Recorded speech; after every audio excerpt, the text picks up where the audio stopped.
Media पर देखा होगा, महाकुंभ मेले के दौरान इंदौर की माला विक्रेता मोनालिसा और IIT वाले बाबा अभय सिंह अपने अपने कारणों से चर्चा में है। माला विक्रेता की नीली आंखों और सादगी के कारण लोग उसे मोनालिसा कहकर पुकारने लगे हैं। वही एंकरिंग छोड़ सनातन की ओर अपना कदम बढ़ाने वाली हर्षा रिछारिया भी खूब रील्स पर वायरल हो रही है। IIT वाले बाबा भी सोशल मीडिया पर छाए हुए हैं। इसी को लेकर बागेश्वर धाम के पीठाधीश्वर धीरेन्द्र कृष्ण शास्त्री चिंता में है। उन्होंने कहा कि बहस इस पर होनी चाहिए कि किस तरह देश हिंदू राष्ट्र बनेगा, कैसे हिंदू धर्म छोड़ चुके मुसलमान ईसाई भाइयों को फिर से सनातन धर्म में वापस लाया जा सके। कन्वर्जन के लिए, धर्मांतरण के लिए सबसे सॉफ्ट टारगेट हमारे आदिवासी भाई परिवार हैं। वो प्रकृति मित्र हैं, वो प्रकृति के नजदीक हैं। जल जंगल जीवन ही उनका सर्वोपरि है। उन धर्मांतरण करने वाली ताकतों को रोकने के लिए, धर्म विरोधी ताकतों को देश निकाला करने के लिए हमने एक नया अभियान छेड़ा है। हर गांव मोहल्ले में अब हनुमान चालीसा बागेश्वर मंडल बनाएंगे, ताकि भविष्य में कालांतर में हिंदुत्व के ऊपर अगर कोई उंगली उठाएगा और कोई भी धर्मांतरण करेगा, उसे देश निकाला किया जाएगा। आपको बता दें कि बागेश्वर धाम के पीठाधीश्वर प्रयागराज में 27 से 29 जनवरी को डेरा डालेंगे। इसमें सभी संतों संग धर्म चर्चा वो करेंगे। 27 जनवरी को उनकी कथा होगी। हिंदू जगाओ हिंदुस्तान बचाओ मुहिम छेड़ेंगे। बाबा बागेश्वर ने भक्तों सहित धर्म प्रेमी सनातनियों से महाकुंभ में पहुंचने का आह्वान किया है। आपको याद होगा कि पिछले साल नवंबर के महीने में बाबा बागेश्वर ने सभी हिंदुओं को एकजुट करने के लिए पदयात्रा की थी और अब महाकुंभ में वो हिंदू जगाओ हिंदुस्तान बचाओ मुहिम छेड़ने वाले हैं। Bureau report, Republic Bharat.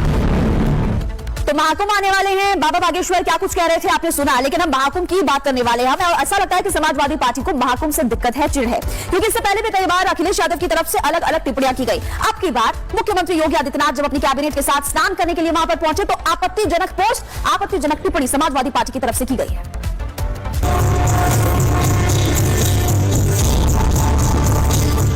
इस तस्वीर को पूरे देश ने देखा।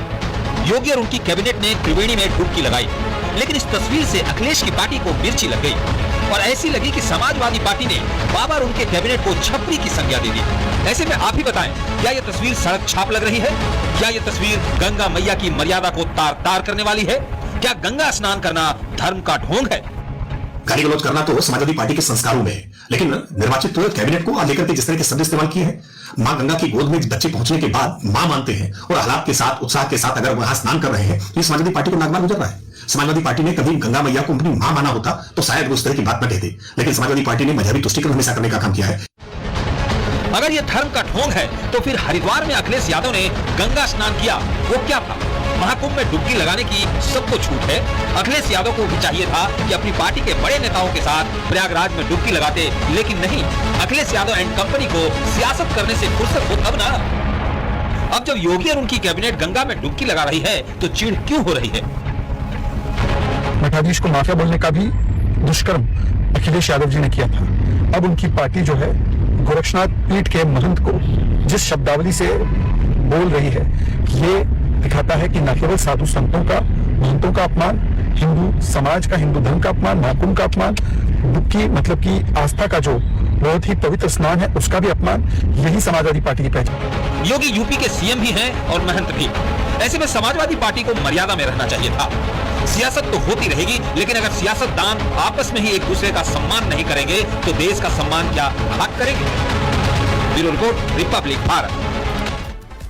एक तरफ समाजवादी पार्टी ने मुख्यमंत्री योगी आदित्यनाथ के बारे में गलत टिप्पणी की, वहीं अब बात करेंगे दिल्ली चुनाव की। दिल्ली विधानसभा चुनाव को लेकर लगातार सियासी सरगर्मियां तेज होते हुए नजर आ रही है और ये सियासी सरगर्मियां बहुत ज्यादा तेज होने वाली है, क्योंकि ग्राउंड पर उत्तर प्रदेश के मुख्यमंत्री योगी आदित्यनाथ उतरने वाले हैं। 14 रैलियां वो करेंगे, कहां पर मौजूद रहेंगे और क्या असर देखने को मिलेगा, देखिए रिपोर्ट।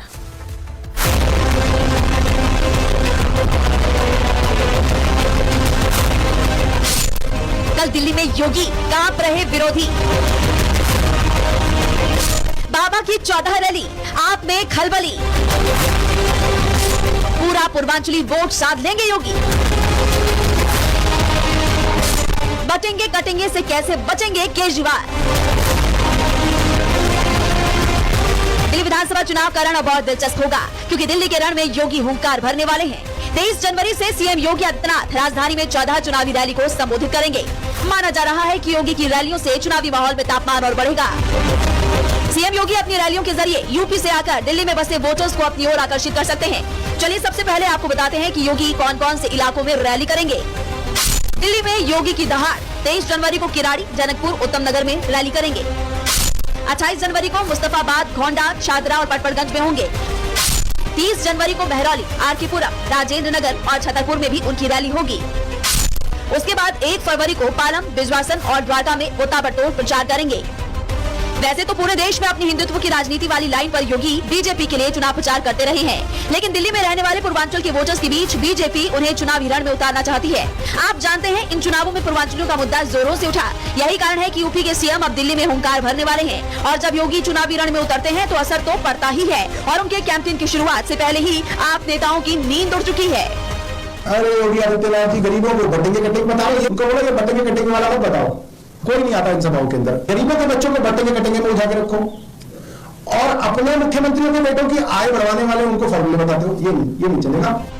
योगी आदित्यनाथ की रैलियों का मेन स्ट्रीम मीडिया ही नहीं, सोशल मीडिया पर भी जोर शोर से कवरेज होता है। उनके बयानों पर बहस होती है, लोगों के बीच बीजेपी का पक्ष मजबूत होता है। ओवरऑल देखें तो योगी आदित्यनाथ के आने से दिल्ली के कार्यकर्ताओं में जोश और बढ़ेगा और योगी की अपील पर बीजेपी के मिडिल क्लास वोटर आलस्य छोड़ मतदान के लिए बूथ पर आ सकते हैं और यही कारण है कि विरोधी डरे हुए हैं और लोगों को योगी का इंतजार है। Bureau report, Republic Bharat.